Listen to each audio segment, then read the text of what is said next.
till November 2023. Don't Scotland's islanders, dependent on lifeline services, working in fragile economies, deserve an explanation, deserve urgent action, and don't they deserve a lot more honesty from this government?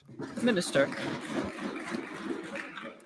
I will provide Mr Leonard with an honest response, and I hope he heard in my initial response my own disappointment and my own commitment to seek further assurances from CalMac in relation to the repeated delays on the introduction of the system. But it's absolutely important and vital, I think, for islanders that we get the implementation of the new system right for Scotland's island communities. Now, CalMac have advised my officials in Transport Scotland that their user acceptance testing has highlighted a number of issues that have been anticipated given the complexity of the number of routes that CalMac serves. It's really important those issues are addressed before the system is launched, and its supplier has been working to address those issues. The member will also understand that I require to have confidence as Minister that this new system is going to work for islanders and for visitors to our islands alike. To that end, I will continue to work with CalMac on achieving that cast iron assurance to ensure this new system will deliver the improvements that passengers and islanders need to see. Thank you. That concludes general questions. The next item of business is First Minister's questions, and at question number 1, I call Douglas Ross. Thank you very much, Presiding Officer. Last night, NHS Greater Glasgow and Clyde cancelled thousands of procedures. We know the SNP's flagship Queen Elizabeth University Hospital is already the worst performing in the country. And this morning, there are reports of nurses at the hospital working 24-hour shifts. It's disgraceful to put NHS staff in that situation. And despite their incredible efforts, it could be harmful to patients. A whistleblower has said this, their words: "We are struggling to cope." In short, we are struggling to provide first world care in what feels like a third world environment. Given this, how can the First Minister say the Health Secretary has done all he can to support NHS staff and prepare for this crisis? First Minister. Firstly, Presiding Officer, in relation to reports in the media this morning about staff in Greater Glasgow and Clyde being asked to work 24-hour shifts, that, as I am assured by NHS Greater and Glasgow and Clyde, and as the board has said publicly, is not true. Let me just quote NHS Greater Glasgow and Clyde. There is absolutely no truth to these claims. The NHS Greater Glasgow and Clyde does not ask nursing staff to work a 24-hour shift, and there was no prospect that any staff member would need to work for 24 hours. To suggest otherwise is inaccurate and misleading. And I would not expect any health board to request any member of staff to do that. Secondly, Presiding Officer, staff across the National Health Service in Scotland, indeed staff across the National Health Services in England, Wales and Northern Ireland are struggling right now. They're doing an extraordinary and a magnificent job, and my heartfelt thanks go to all of them. But they are struggling in the face of unprecedented pressure on our National Health Service, pressure from COVID, even more so in recent weeks from flu and, of course, from other respiratory illnesses. We hope that pressure will abate in the weeks to come, but in the meantime, the government continues to do everything possible to support NHS boards as they address those pressures. Now, lastly, Presiding Officer, in relation to the announcement from Greater Glasgow and Clyde last night, as I said on Monday, we have empowered NHS boards to take action that they think is appropriate to protect critical and life-saving care. NHS Greater Glasgow and Clyde has paused non-urgent elective procedures in order that they can prioritise urgent treatment and cancer care, and I would expect that to be for a very short period. And finally, this is my final point, Presiding Officer, I think it insults people's intelligence to suggest that the problems being encountered in the NHS in Scotland, which are the same as the problems being encountered elsewhere, are somehow down to the Health Secretary. Is it, for example, the fault of Humza Yousaf that the kind of action that Greater Glasgow and Clyde announced last night has also been taken in health services in South London, in Surrey, in York, Scarborough, in Derby, in Leicester, in Nottingham, in Southampton and in Portsmouth, and I probably could go on. These are unprecedented pressures which we continue to support our NHS to address. Douglas Ross. How can nationalist MSPs actually clap such a despicable answer from Scotland's First Minister in Scotland's Parliament about Scotland's National Health Service? So let's ignore the nationalist MSPs. Let's look at what medical professionals are saying. They are damning about this government's response to this crisis here in Scotland. On Monday, the First Minister placed some of the blame for the grave situation in A&E departments on, in her own words, unnecessary attendances. But Dr Leila Peel, Deputy Chair of BMA Scotland, criticised patient-blaming language, saying, and these are her words, it shows a lack of understanding of the current crisis. We've analysed the figures, and Dr Peel is spot on. There are actually fewer people in A&E now than there were in the years leading up to the COVID pandemic. The problem is not unnecessary attendances. Fewer people attended A&E in the first week of this year than they did in 2020, 2019, 2018 or 2017. So will the First Minister accept that the blame lies with her government and not the patients? First Minister. Nobody, including me, certainly not me, is blaming patients. It is the case, well, Let's hear the First Minister. Thank you. unnecessary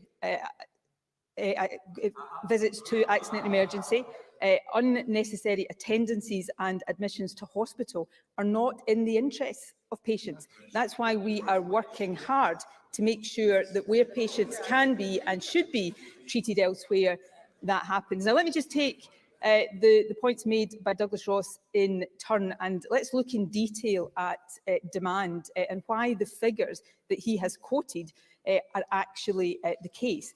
There is absolutely no doubt that demand on our health service right now is higher than it has been for some time. If we look at calls to NHS 24 over the festive period, the highest demand in a decade. If we look at emergency calls to the Scottish Ambulance Service, higher in the most recent week than the average of the 4 weeks before that. The reason that they are not all translating into attendances at accident, emergency or admissions to hospital is because of the work NHS 24 and the Scottish Ambulance Service are doing to avoid that. So the NHS 24 now provides advice and, where necessary, treatment to the vast majority of patients during the initial call that they make. In terms of the ambulance service, most of the calls to the ambulance service are treated through see and treat, so they are not, the patients are not taken to hospital. But those, because of that, those who do go to hospital tend to be sicker and their length of stay is longer. That is part of the reason we have pressure on our hospitals. And the waiting times in E&E, of course, are a reflection of the fact that occupancy in our hospitals are so high, which is why we are focused on speeding up discharge from hospital where appropriate. And finally, Presiding Officer, we listen very carefully to, engage with, work with health professionals each and every single day, and it would be hard for me to find the words appropriate to describe my respect for our health professionals.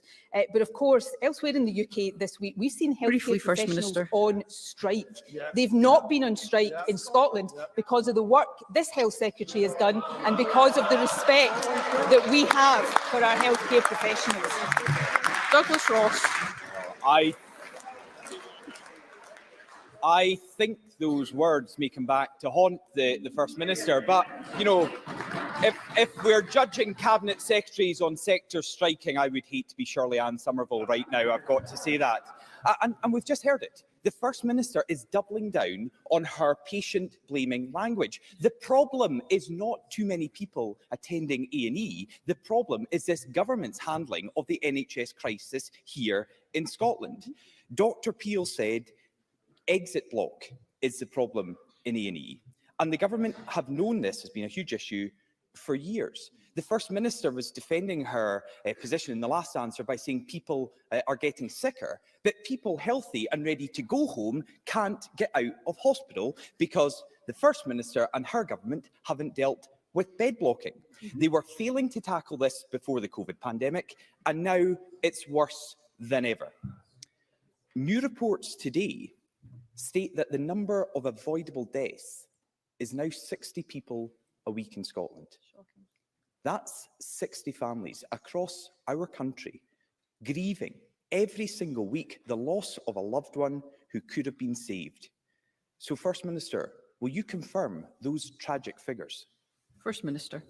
What I will absolutely confirm is that when people wait too long for treatment, that has severe consequences potentially for patients. That is why we work so hard and will continue to work so hard with the health service to reduce long waits for treatment, whether that's an accident emergency or whether it is for elective care on our National Health Service. Now, I wasn't, to use Douglas Ross's phrase, doubling down on anything.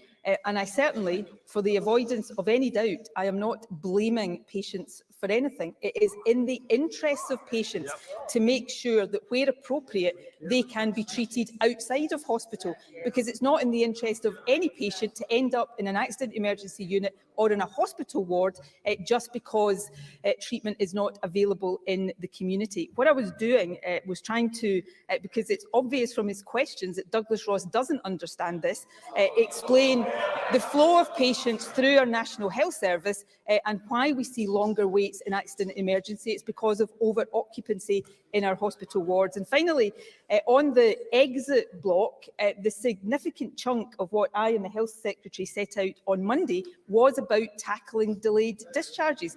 Now, we understand from our daily engagement with Let's health hear the boards First Minister, that we please. have seen delayed discharges reduce slightly in recent weeks, but there is much more to do. So that was the reason for the interventions and the additional funding that I indicated on Monday and the Health Secretary set out to the Chamber on Tuesday. So we will continue to be focused on providing the support and making the interventions that are necessary right now to help the NHS during this period of unprecedented demand. And let me remind Douglas Ross and the Chamber, unprecedented demand that is being faced not just in Scotland, but all over the UK and indeed in much of the rest of the world as well. Douglas Ross. The First Minister can throw insults at me if she wants. I was quoting, well, she laughs at this.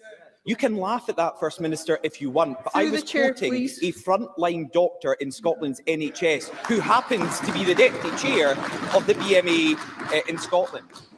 But the First Minister effectively confirmed those tragic figures we heard this morning are correct. 60 avoidable deaths every single week in Scotland's NHS, confirmed by Scotland's First Minister. And Scotland's Health Secretary is making the situation worse, not better. Here's just one example of what we're experiencing across Scotland. On Hogmanay, a family visited their 80-year-old uncle. He's had major heart surgery, hip operations, and often struggles to breathe. When they arrived, they discovered he'd fallen and broken his neck. The family dialed 999 7 times, and it took more than 12.5 hours for the ambulance to arrive. 7 emergency calls, 12.5 hours for an 80-year-old who had broken their neck. His niece told us the ambulance crews were brilliant, but we are disgusted at what our uncle has been put through. This dire situation confirms yet again this Health Secretary and this government is not on top of this crisis. His failures are creating risk to lives across the country. First Minister, surely for the good of Scotland, it's time to sack Humza Yousaf. First Minister. If I raised a smile in response to Douglas Ross, it was not directed at any health professional. I suppose what I was raising a smile about in very challenging circumstances where everybody right now is Douglas Ross accusing anybody else of insults. I think that is... every single day with the Health Secretary will continue to take the actions that are necessary to support our NHS during these very difficult times. I said earlier on, and I don't take anything for granted, and I am not intending to sound complacent at all about this, but it's because we respect so highly those who work in the front line of our National Health Service that we are offering them right now a much higher pay increase for next year than any other government anywhere else in the UK. And thus far, we have avoided industrial action in our National Health Service, and we will continue to do everything we can to make sure that continues. We're also supporting health boards to address the reasons for long waits in our National Health Service, whether that is waits for an ambulance or waits in accident emergency or long waits to be discharged from hospital. That's why we announced the action that we did earlier this week.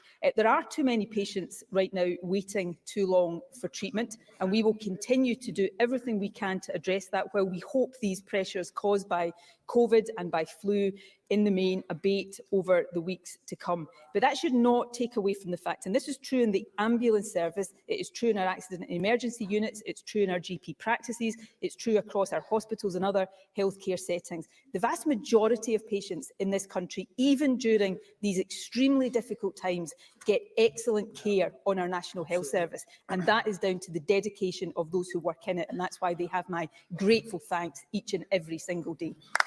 Question number 2, Anna Sarwar. Bring up, so yesterday, Jackie Bailey and I hosted a health summit with Frontline NHS staff, representative organisations and experts working across our NHS. They told us that our NHS is broken and the system is failing, that they're being asked to do the impossible, and that every day this crisis puts patients' lives at risk. And they were united in telling us that the cause of this crisis is not COVID, is not the flu, is not strep A, and is not winter pressures.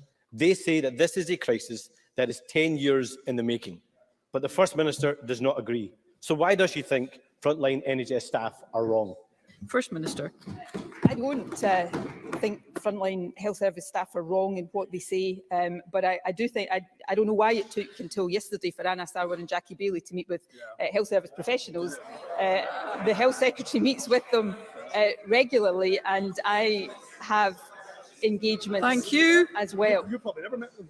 But what health service professionals say to us, what I'm sure they said to Anna Sarwar yesterday, is yes, there were pre-existing challenges in our National Health Service that go before COVID. We were taking action to address those. So if you look at funding in our National Health Service, frontline health funding has more than doubled under this government. It's higher per head of population than it is in other parts of the UK. There are almost 30,000 more people working in our National Health Service today than when this government took office.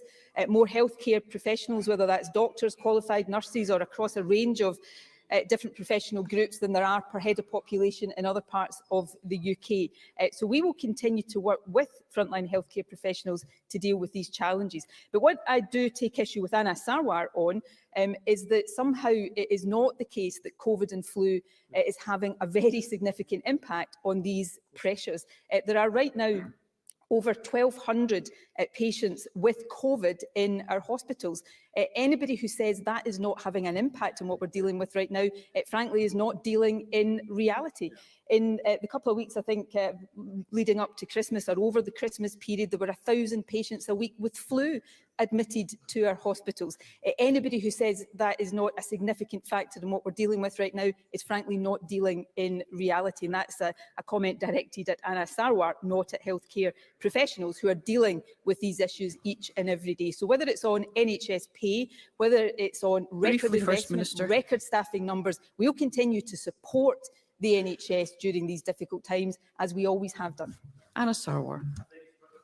I think it's pretty clear from that answer who's not dealing with reality, and it's Nicola Sturgeon and her SNP government. She might not want to listen to me, but she should listen to the organisations, the Royal College of Nursing, the Royal College of Midwives, the Royal College of Emergency Medicine, the Royal College of Physicians and Surgeons of Glasgow, the Royal College of Physicians of Edinburgh, the Royal College of Psychiatrists, the Royal College of Surgeons of Edinburgh, the Royal College of General Practitioners, Glasgow Local Medical Committee, the British Medical Association in Scotland, Unison, GMB, Unite, all saying they've heard the excuses before, they don't believe it, and they think the First Minister is not doing enough.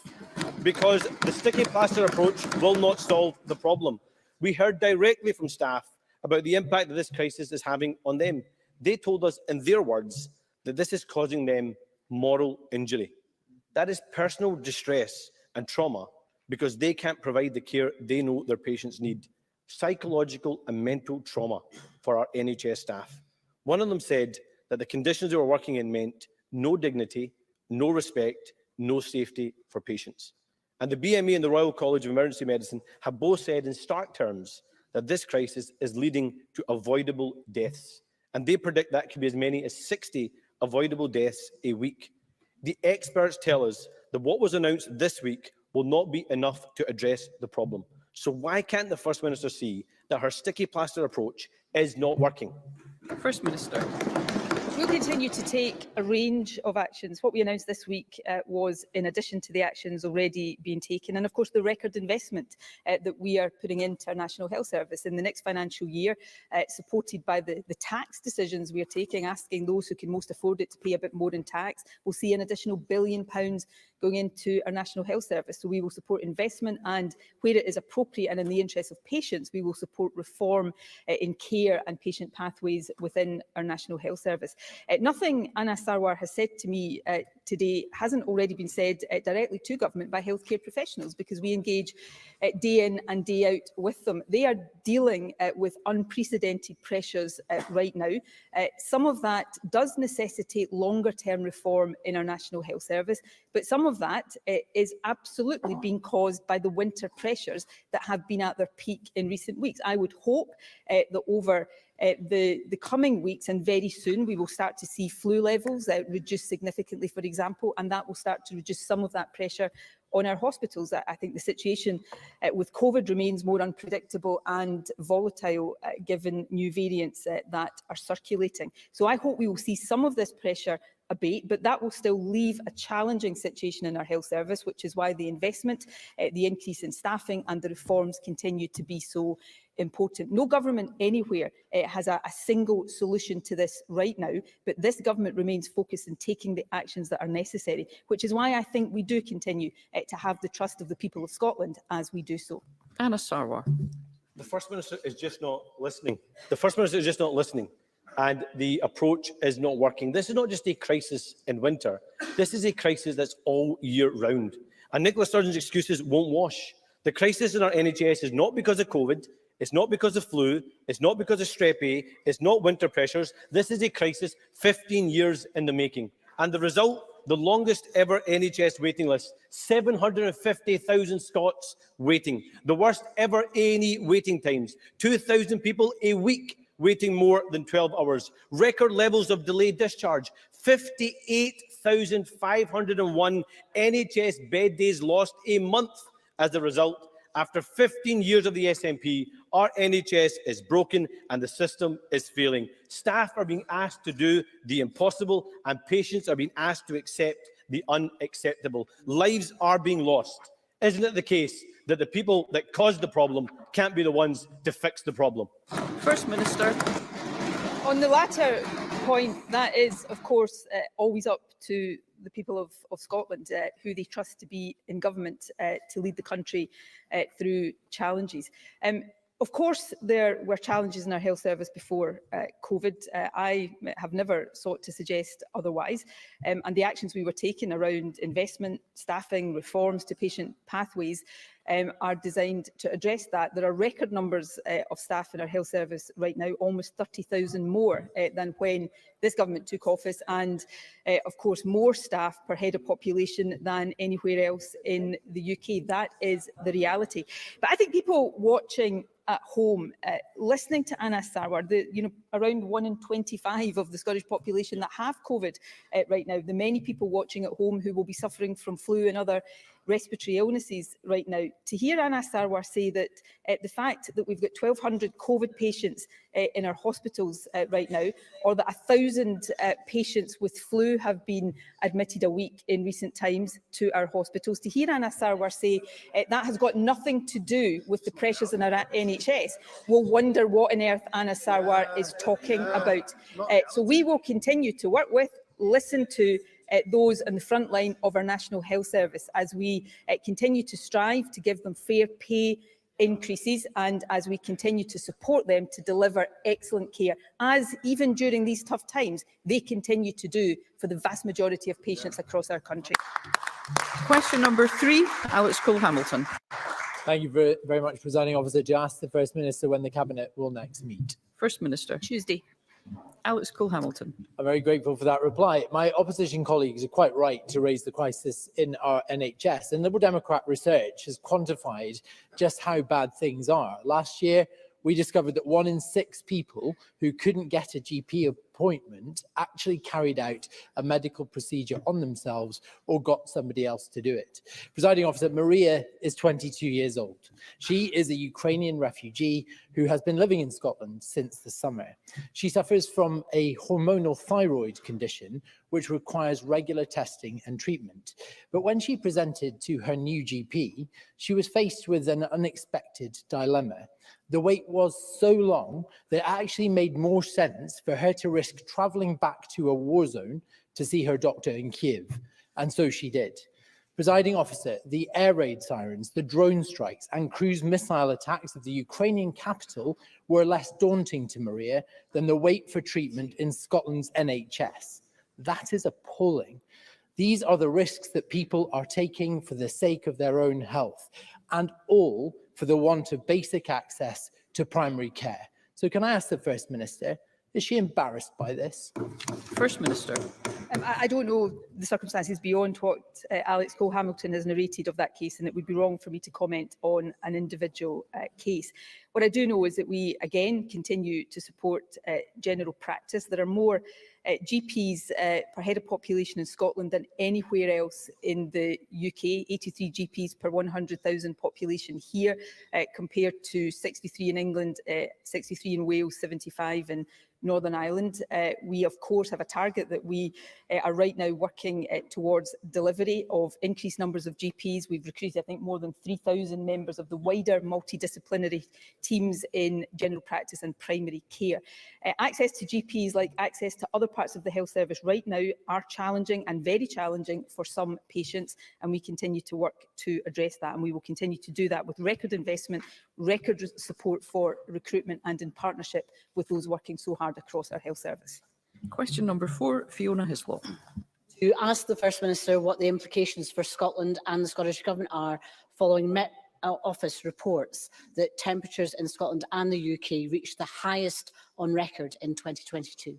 First Minister. The Met Office figures underline that we are already experiencing climate change impacts in Scotland. We must adapt to these changes and prepare for further impacts of global climate change, which of course are already locked in. We are currently preparing the 3rd Climate Change Adaptation Programme for publication next year to succeed the current programme.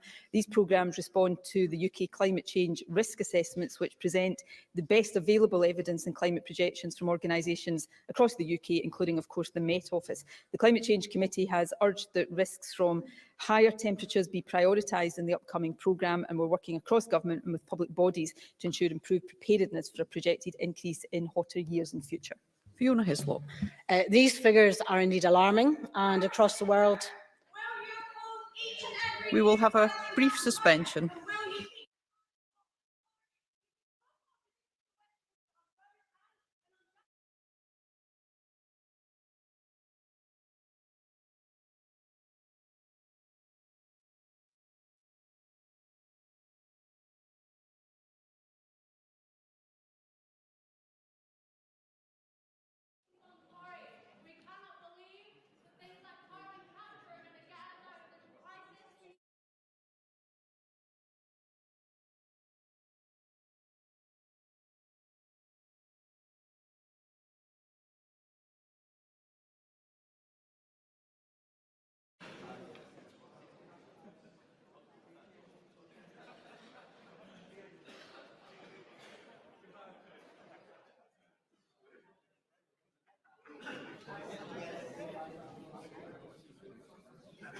Okay, thank you, members. We will resume, and I call Fiona Hislop. So these record temperature figures are indeed alarming. And across the world, we're seeing more extreme weather experiences with increased flooding and extreme heat at home. And every government bears acute responsibilities to tackle this climate emergency. With the draft Scottish Government Energy Strategy published this week and the Climate Change Committee's critical report published in December, does the First Minister acknowledge that this government now needs to accelerate actual delivery on housing and transport emission reductions and a just transition to renewable energy? And will she ensure the government's budget is sufficient and that public bodies ramp up on delivery, as on current trends we won't be meeting our ambitious net zero targets? First Minister. I absolutely agree with Fiona Hislop on all of that. It is worth pointing out, of course, that the energy strategy published this week with the Just Transition vision alongside that was in part about how we accelerate the transition away from fossil fuels in a fair and just manner to renewable and low carbon sources of energy. And I think that is really important. We must remain focused 100% on delivering our policy programme across the whole of society. That includes transport and the heating of homes.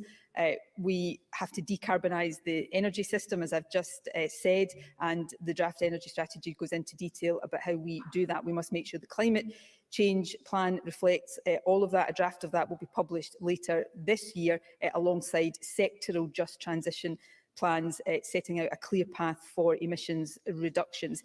And of course, we need to make sure the investment is in place to back all of that up. So this is something the government remains focused on. We often talk about it in terms of a challenge, and much of it is challenging. But in all of this, there is also massive, massive opportunities for Scotland that we must seize. Maurice Golden. Thank you, Presiding Officer. By 2050, there could be well over 100 heat-related deaths a year, according to the UK Climate Change Committee. Adapting buildings for cooling will be key to avoiding a worst-case scenario, and I welcome the joint work with the UK Government on this. So can the First Minister confirm when an assessment will be ready of the cooling systems required for current housing stock? First Minister. On the question of when an assessment will be ready, I'll come back to the member with a precise answer on that. But I absolutely agree with them that this is an important strand of work. How we decarbonise heat in our buildings and the cooling of buildings is incredibly important as a part of the overall delivery of our climate change objectives. So we will continue to work where necessary in partnership with the UK Government, because some of the levers and powers lie with the UK Government. I'll be seeing the Prime Minister later this evening, and I'm sure these issues will be one of many issues that we touch upon. So these are all important. I'm sure we'll debate all of these issues, the detail of them, robustly in this chamber, but I also hope there will be a lot that unites us as we live up to the responsibility on our shoulders to help combat the climate emergency. Question number 5, Liam Kerr. Thank you, Presiding Officer. To ask the First Minister, for what reason 2 ferries, which will serve Islay, are being built in Turkey? First Minister. In line with relevant procurement legislation, the ferries currently being built for service on the Islay routes were awarded following a full and open tendering process led by CMA, which of course is the procuring authority. The bid received from this yard represented the best value for money in terms of quality and price. Liam Kerr. Thank the First Minister for that answer, but the Climate Change Committee's report last month wasn't just critical, it was devastating in exposing this government's failures on the environment and emissions. So is the First Minister comfortable that the steel for these 2 ferries is coming not from a Scottish steel mill, there's one around 40 miles from here, for example, but rather from China, the world's largest polluter, whose steel sector is the 2nd largest contributor to its emissions? First Minister. Well, firstly, on the procurement decisions, it's over recent weeks, the leader of the Members' Party has questioned me in this chamber, rightly so, and seemed to suggest that somehow we hadn't followed proper procurement policies in the award of other ferry contracts. So it's really important to stress that in all of these matters, we comply with relevant procurement legislation. In terms of the steel, of course, these are that is a matter for the company that has the contract. The contract awarded as a standard international shipbuilding contract, and as such, the decision regarding materials and equipment lies with the shipyard. However, I understand that the shipyard may originally have intended to source steel from Ukraine, but obviously have had to look elsewhere. So these are decisions that the shipyard will take, and I'm sure they will apply all necessary objectives to the decisions that they reach. Jenny Minto. Thank you, Presiding Officer. These two new ferries will each be able to carry up to 450 passengers and 100 cars or 14 commercial vehicles, giving a combined 40% increase in vehicle and freight capacity on the Isla route. This represents an improvement for islanders and businesses and underlines the Scottish Government's commitment to our island communities and the ferry network. Does the First Minister share my view that questions like the one we have just heard reiterate the fact that the Tories are interested in politicking and not people when it comes to the ferry network? First Minister. Well, I think Jenny Minto on that last point is absolutely right. But more importantly, I think people the length and breadth of Scotland, including in our island communities, will draw their own conclusions from the approach the Conservatives take to these issues.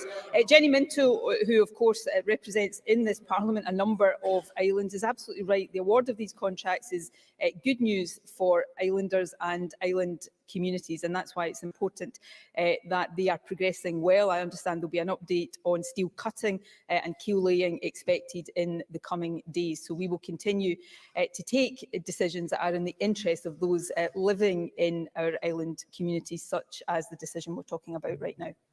Question number 6, Neil Bibby. To ask the First Minister, in light of the extension of bus fare caps in England, whether the Scottish Government supports capping bus fares in Scotland for those aged between 22 and 60. First Minister. Well, I think the first thing to point out is that Scotland already has the most generous concessionary fare scheme in the UK. More than 2.3 million people in Scotland are eligible not for capped bus fares, but for free bus travel in Scotland. We, of course, continue to develop and assess options to create a fairer and more transparent system of fares to maintain and increase affordability for those who do need it, and that is exactly why we're progressing the Fair Fares review. That review is considering cost and availability of services and the range of discounts and concessionary schemes available on all modes, including bus, rail and ferry. Neil Bibby. Thank you, Presiding Officer. The maximum cost of a single bus fare in London is £1.65. In this city, in Edinburgh, it's £1.85. In Manchester, Liverpool and West Yorkshire, where Labour mayors have taken control over transport, it's £2. It's £2 in Cardiff, and now it's £2 in every part of England for the next few months. Yet in Greater Glasgow, it can be as much as £2.65 for just a 2-mile journey. We really don't need a fares fare review to tell us that's not fair. It's time to cap fares and greater public control of buses, and for a bit of urgency. In a cost of living crisis, why are people in Scotland paying amongst the highest bus fares in the UK? First Minister. Well, of course, what Neil Bibby omits to say in that question is people over 60 don't pay anything at all for bus travel, which I think is replicated in other parts of the UK. But in Scotland, nobody under age 22 pays for bus travel either. It is not capped, it is free. 2.3 million people across our country eligible for completely free bus travel. Now, in terms of the question of capping costs for those who do pay, it is right that we progress any proposal like that through the Fair Fares review, so that we properly consider cost and availability of services and the whole range of discounts and concessionary schemes that are already available. So that's exactly what we will continue to do. But let me say yet again, because I think it's a fantastic statistic and reality, Presiding Officer, 2.3 million people in Scotland don't pay anything at all, don't pay a single penny to travel by bus in Scotland. Thank you. We'll move to general and constituency supplementaries, and I call Christine Graham. Thank you very much, Presiding Officer. I'm referencing the exchanges on the pressures on the NHS.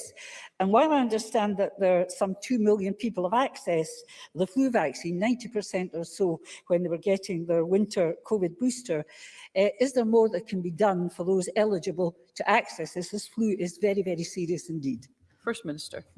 Yes, uptake levels for both COVID and flu vaccines are high, and that's to be welcomed. But we will continue to promote vaccine uptake for those who are eligible but haven't already been vaccinated. And we will, of course, think most carefully about those in the most vulnerable groups. But if we look at older care home residents in Scotland, these are figures, I think, for the first week in January, almost 90% vaccinated, which is higher than both England and Wales. For those over 50, 77% are vaccinated, again higher than other parts of the UK. But we will continue to work hard to encourage everybody who's eligible for a vaccine to take up that eligibility. Ros McCall. Thank you, Presiding Officer. The First Minister is more than aware of the crisis facing the NHS.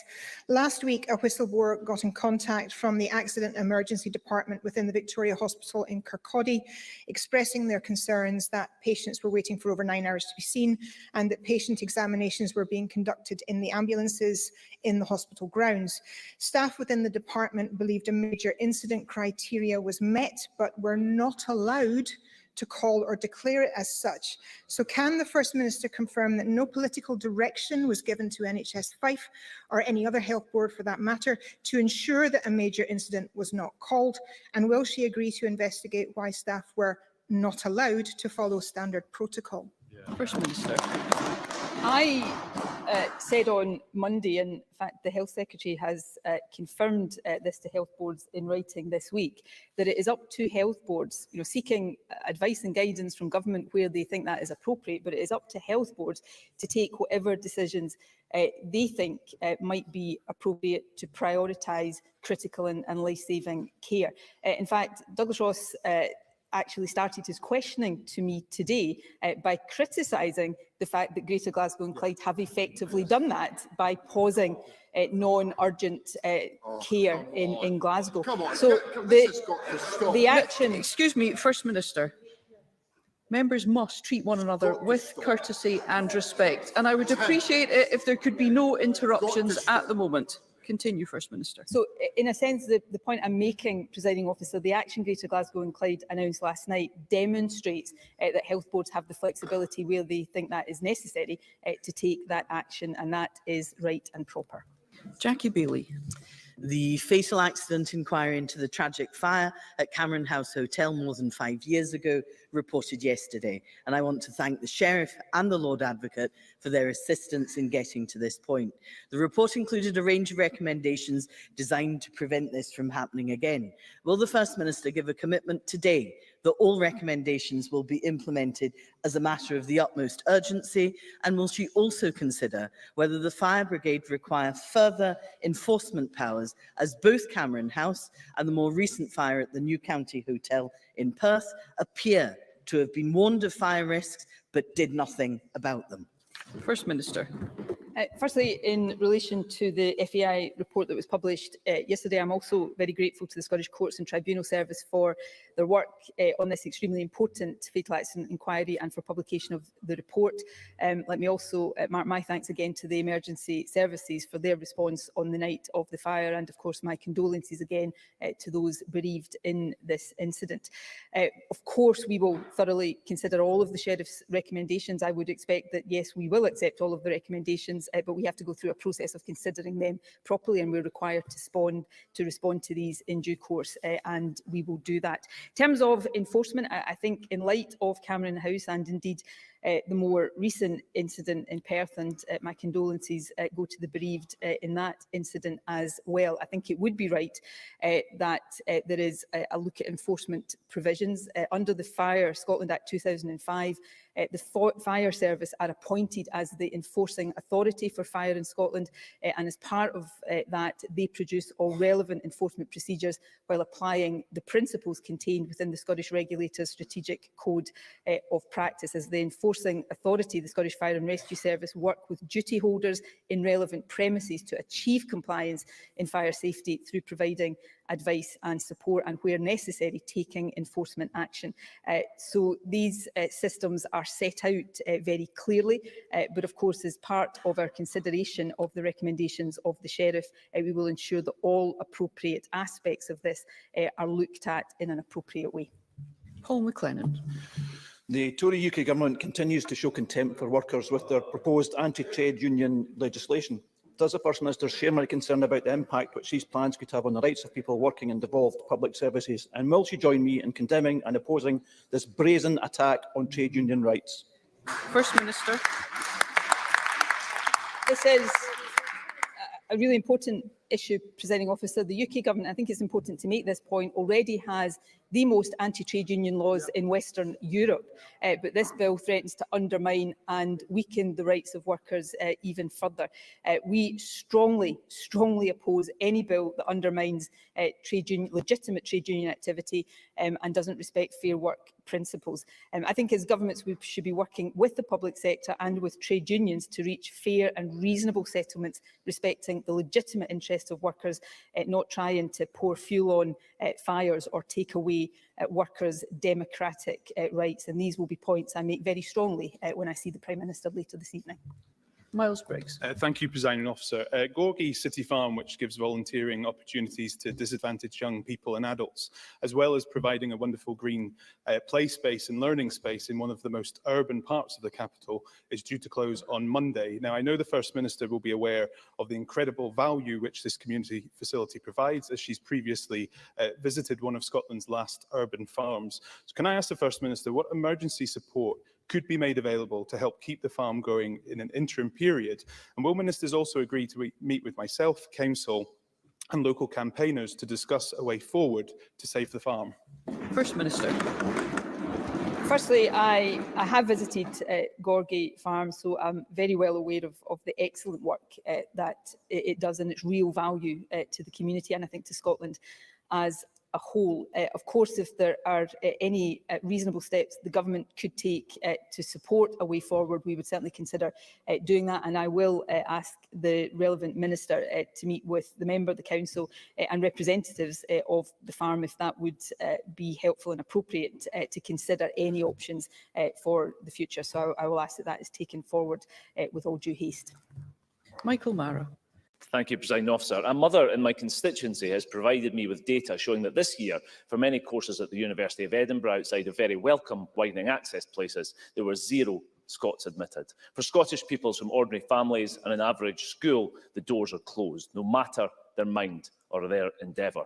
For 440 years, the University of Edinburgh has admitted among the best and brightest of Scotland. Walter Scott, Catherine Granger, Stuart MacDonald, Robert Louis Stevenson, Joanna Cherry, all great minds who worked hard and gained entry to study law here in our capital city. With funding frozen for 13 years, Presiding Officer, and the SNP's cap on Scottish students, the historic promise of a Scottish education is broken. After 5 centuries, First Minister, how has it come to this? First Minister. I'm actually, for reasons that I'll come on to, I'm actually quite, forgive me if this is not parliamentary language, Presiding Officer, I'm actually quite gobsmacked that that question has been put in that way by a Labour member of Parliament. Let me first of all give these facts. A record number of young people secured places at university in this latest UCAS cycle. A record number of 18-year-old Scots have secured a university place, up 20% since 2019, the last year there were exams. And the data, yes, provides a really positive story for those applying from deprived areas. 18-year-olds securing places from the most deprived areas have increased by 31% since the 2019 cycle, and all aged acceptances from the most deprived areas are up by 4%. And this is where I take issue with Michael Mara. In my earlier days as First Minister, I used to be regularly criticised for the fact that there were too few young people from deprived communities going to university. Now I appear to be being criticised for the fact that there are too many going to university. You know, 30. I don't come from a deprived background. I come from a working class background. I went to a state school. When I studied law at Glasgow University, I was very much in the minority. So I think it is really good news within a context of a record number of young Scots at university. I think it's really good news that we're seeing more from the most deprived areas actually going to our universities. And Maggie Chapman. Thank you, Presiding Officer. The First Minister will be very aware that there are people from Tory and other Aberdeen campaigners here today. They are angry that they face losing their community's last remaining green space, St Fittick's Community Park. Tory contains the most concentrated area of multiple deprivation in the north of Scotland. Losing St Fittick's will be detrimental for residents' health and well-being and bad for wider social and environmental justice. Will the First Minister support Tory residents and others' calls to save the park for current and future generations by using powers under the Town and Country Planning Scotland Act 1997 to ensure St Fittick's is not rezoned for development? First Minister. Well, I know there is very strong feeling on this issue. However, Aberdeen City Council have notified ministers of their intention to adopt the local development plan, and ministers will now consider this as part of our scrutiny. We will consider previous Scottish Government recommendations and check on whether reporters' modifications have been fully translated into the modified plan. And of course, ministers will set out a decision in due course. Thank you. That concludes First Minister's questions. Point of order, Alexander Burnett. Thank you, Presiding Officer. I note the First Minister referenced live data when talking about the current delayed discharge situation. And as far as I'm aware, the live data is not public. The Office for Statistics Regulation has made clear that when information is used to publicly inform Parliament, it should be published in an accessible form. So can I ask the Presiding Officer if she will seek the First Minister to make a commitment to publishing that as soon as possible? Yes, thank you, Mr Burnett. That is not a matter for the Chair, but your comments are on the record. There'll be a brief pause before we move on. There'll be a brief suspension before we move on to members' business.